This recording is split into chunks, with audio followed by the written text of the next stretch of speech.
एक बार की बात है, एक गांव में अनु नाम की एक लड़की रहती थी। वह अपने माता पिता के साथ रहती थी। उसके माता पिता दोनों ही मजदूरी का काम करते थे। वह बहुत ही गरीब थे। गरीब होने के बावजूद वह अपनी बेटी अनु को बहुत ही अच्छे कॉलेज में पढ़ाया करते थे।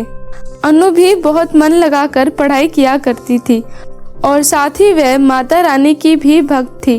वह हमेशा उनकी पूजा आराधना किया करती थी और हर साल माता रानी की नवरात्रि का व्रत भी रखती थी। ऐसे ही एक दिन जब वह कॉलेज के लिए निकलती है तो, अच्छा माँ पिताजी, मैं कॉलेज जा रही हूँ। आज आने में शायद लेट हो जाए। मैं माता रानी के मंदिर होकर आऊंगी। फिर उसकी माँ कहती है, ठीक है बेटी, तू आराम से मंदिर होकर आइयो, पर ये ले कुछ पैसे, माता रानी को प्रसाद भी चढ़ा दियो। ठीक है माँ। फिर अनु कॉलेज के लिए निकल जाती है। अनु के जाने के बाद उसकी माँ उसके पिता से कहती है, सुनिए जी, अब हमारी अनु बड़ी हो रही है, उसकी शादी की उम्र हो गई है। अब हमें उसके लिए कोई अच्छा सा लड़का ढूंढना चाहिए। फिर उसके पिता कहते हैं, हाँ, बात तो सही कह रही हो अन्नू की माँ। अन्नू की शादी की उम्र तो हो गई है, पर अच्छा लड़का ढूंढे कहाँ से? हम तो किसी को जानते भी नहीं है जो लड़के के बारे में कोई बताए हमें। फिर उसकी माँ कहती है, अरे मेरी एक सहेली है, उनके एक पंडित जी है, वह सभी के लिए रिश्ता लाते हैं। मैं अपनी सहेली से बात करूंगी कि वह अपने पंडित जी से बोलकर हमारे अनु के लिए कोई अच्छा रिश्ता बताएं। हाँ, ये सही रहेगा। ठीक है, फिर मैं कल ही अपनी सहेली के पास जाकर बात करती हूँ।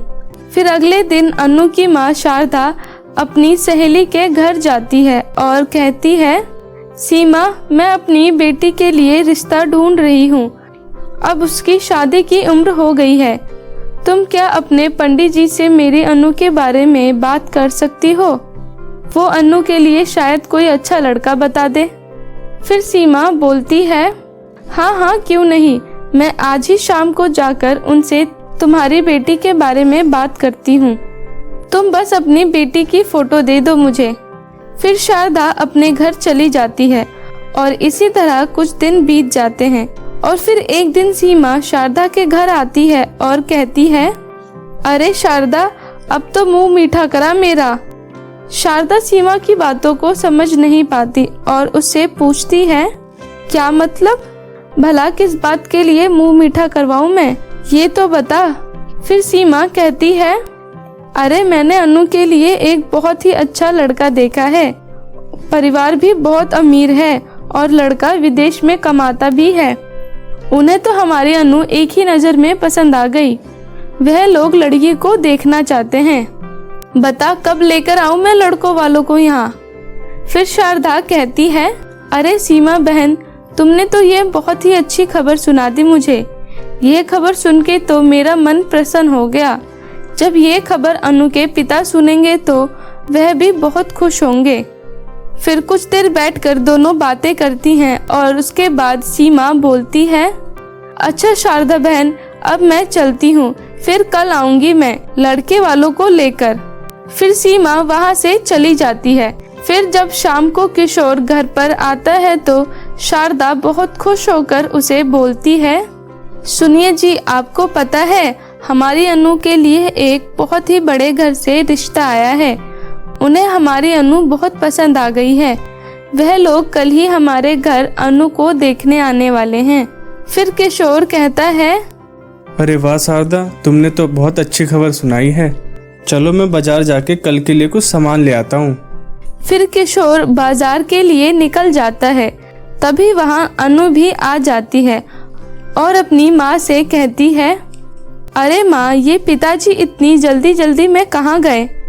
फिर उसकी माँ बोलती है, अरे वह बाजार गए हैं कल के लिए सामान लाने के लिए। कल बहुत खास दिन है।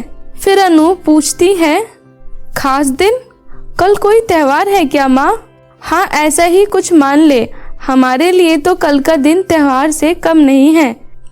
कल तुझे लड़के वाले देखने आ रहे हैं। तू भी कल अच्छे से तैयार हो जाइयो। फिर अगले दिन सीमा लड़के वालों के साथ शारदा के घर आ जाती है। फिर शारदा लड़के की माँ से कहती है, आपको हमारी अनु पसंद आ गई, हमारे लिए ये तो बहुत किस्मत की बात है। फिर लड़के की माँ लता कहती है, अरे होगी भी क्यों ना, वह तो हमारे रोहित को तुम्हारी बेटी पसंद आ गई, नहीं तो हम तो इस घर के अंदर कदम तक ना रखे। इतने छोटे घर में तो मेरा दम घुट रहा है। रोहित की माँ लता बहुत ही घमंडी औरत थी। वह अपनी अमीरी में हमेशा डूबी रहती और उसे अपनी अमीरी का घमंड भी था। क्योंकि रोहित को अनु पसंद थी, इसीलिए रोहित और अनु की शादी हो जाती है। शादी के बाद भी अनु अपनी माता रानी की पूजा आराधना करना नहीं छोड़ती। वह हमेशा मंदिर जाती और माता रानी की पूजा करती। फिर एक दिन मंदिर से आकर वह अपनी सासू माँ से कहती है, माँ जी ये लीजिए माता रानी का प्रसाद।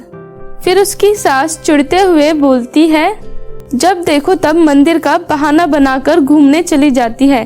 घर का इतना सारा काम पड़ा है, वह सब कौन करेगा? तेरी माँ ने तेरे लिए कोई नौकर नहीं भिजवाया है जो वह सब तेरा काम करेंगे। ये प्रसाद तू ही ठूस ले और जाकर मेरे लिए खाना बना, सुबह से चूहे कूद रहे हैं पेट में। फिर अनु कहती है, जी माँ जी मैं अभी बनाकर लाती हूँ खाना। फिर अनु जाकर किचन में खाना बनाने लगती है और इसी तरह कुछ दिन बीत जाते हैं और रोहित भी विदेश काम के लिए चला जाता है। शादी के बाद माता रानी का पहला नवरात्रे आने वाला होता है और अनु को नवरात्रे का व्रत करने का मन करता है। फिर वह अपनी सास के पास जाकर बोलती है, माँ जी नवरात्रे का त्योहार आने वाला है। मैं हमेशा नवरात्रे का व्रत रखती हूँ और माता रानी की पूजा आराधना करती हूँ और इस साल भी मैं व्रत रखना चाहती हूँ।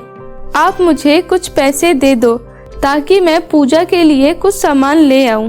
फिर उसकी सास बोलती है, चल जा यहाँ से, मेरे पास कोई पैसे वैसे नहीं है फालतू के इन चीजों में खर्च करने के लिए। माँ जी ज्यादा पैसे नहीं लगेंगे, बस थोड़े ही पैसे लगेंगे। आप प्लीज मुझे थोड़े पैसे दे दो जिससे मैं पूजा कर पाऊं। एक बार बोल दिया ना, तुझे समझ नहीं आती?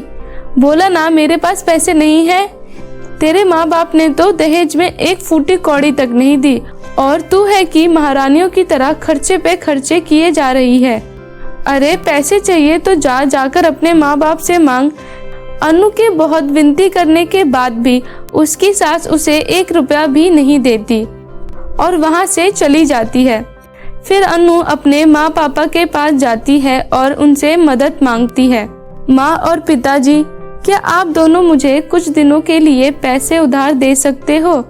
मुझे नवरात्रि की पूजा के लिए पैसों की जरूरत है। मैं आप दोनों को जल्दी ही पैसे लौटा दूंगी। फिर उसकी माँ कहती है, अरे इसमें उधारी की क्या बात है? यहाँ जो भी कुछ है सब तेरा ही तो है। ये ले, ये सब पैसे तू ले ले और अच्छे से माता रानी का पूजन करियो। फिर अनु अपनी माँ से पैसे लेकर अपने घर चली आती है और उन पैसों से वह पूजन का सामान भी ले आती है और अपने नवरात्रि का व्रत भी रखती है।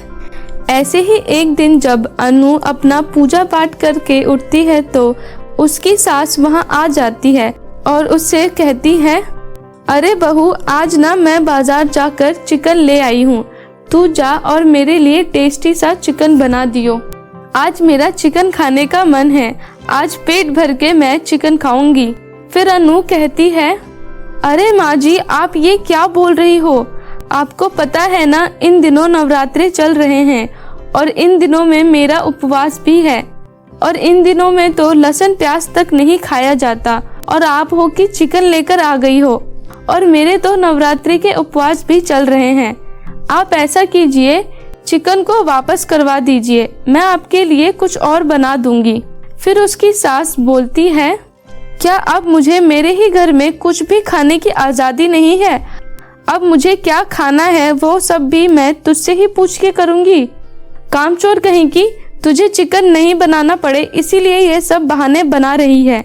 मेरी तो किस्मत ही खराब थी जो तुझ जैसी कामचोर बहू मेरे गले पड़ी। चल जा यहाँ से, अब तू मेरे लिए चिकन नहीं बनाएगी तो मैं खुद ही बना लूंगी। अभी भी मेरे हाथ पैर चलते हैं, मैं खुद बनाकर खा लूंगी, मुझे तुझ जैसे की जरूरत नहीं है। फिर लता खुद ही किचन में जाकर चिकन बनाने लगती है और चिकन बनाकर चिकन खा लेती है। और वहीं दूसरी तरफ अनु डर जाती है और वह अपनी पूजा पाठ में लग जाती है। माता रानी, आप माँ जी को माफ करना, उनसे गलती हो गई है। वह ये सब जो भी कर रही हैं, उन्हें पता भी नहीं है कि वह कितनी बड़ी गलती कर रही हैं। उन्हें पूजा पाठ के बारे में कुछ भी नहीं पता। आप उन्हें माफ कर दीजिएगा। फिर अगले दिन जब लता की आंखें खुलती है तो वह बिस्तर से उठ नहीं पाती। उसका हाथ पैर बिल्कुल भी काम नहीं करता। वह अपने कमरे से ही अनु को आवाज लगाकर बुलाती है। फिर अनु वहां आकर बोलती है, हाँ माँ जी, आपने मुझे बुलाया। फिर उसकी सास कहती है, अनु ये देख, पता नहीं मुझे क्या हो गया है। रात तक तो मैं ठीक थी, पर आज सुबह बिस्तर से उठ तक नहीं पा रही हूँ। ऐसा लग रहा है मेरे हाथ पैरों में जान ही नहीं है। पता नहीं क्या हो गया है मेरे साथ। फिर अनु बोलती है, माँ जी, मैंने आपको पहले ही मना किया था कि आप चिकन मत खाओ। आपने कल चिकन खाया ना, इसीलिए माता जी ने आपके साथ ऐसा किया। अब आप नीचे चलो, मैं आपको नीचे लेकर चलती हूँ। आप माता रानी से माफी मांग लेना, वह जरूर आपको माफ कर देंगी और आपको पहले की ही तरह ठीक कर देंगी। फिर अनु अपनी सास को माता रानी के पास ले जाती है। फिर उसकी सास माता रानी से माफी मांगते हुए कहती है, हे माता रानी, आप मुझे माफ कर दो, मुझसे गलती हो गई। आज के बाद मैं कभी भी ऐसा दुष्कर्म नहीं करूंगी। फिर अनु भी माता रानी से अपनी सास के लिए माफी मांगती है। फिर कुछ देर के बाद अपने आप ही उसकी सास ठीक हो जाती है और वह पहले की तरह ही चलने फिरने लगती है। और उसके बाद उसकी सास भी माता रानी पर भरोसा करने लगती है। तो मेरे प्यारे दोस्तों, कैसी लगी आपको हमारी ये कहानी? प्लीज कमेंट करके जरूर बताएं और इसे अपने दोस्तों के साथ भी जरूर शेयर करें। और हाँ दोस्तों, अगर आपने अभी तक हमारे इस चैनल को सब्सक्राइब नहीं किया है तो प्लीज नीचे लाल बटन दबाकर अभी सब्सक्राइब कर लें। तो मिलती हूँ आपको किसी नई कहानी के साथ। तब तक अपना ध्यान रखें। टाटा, बाय बाय।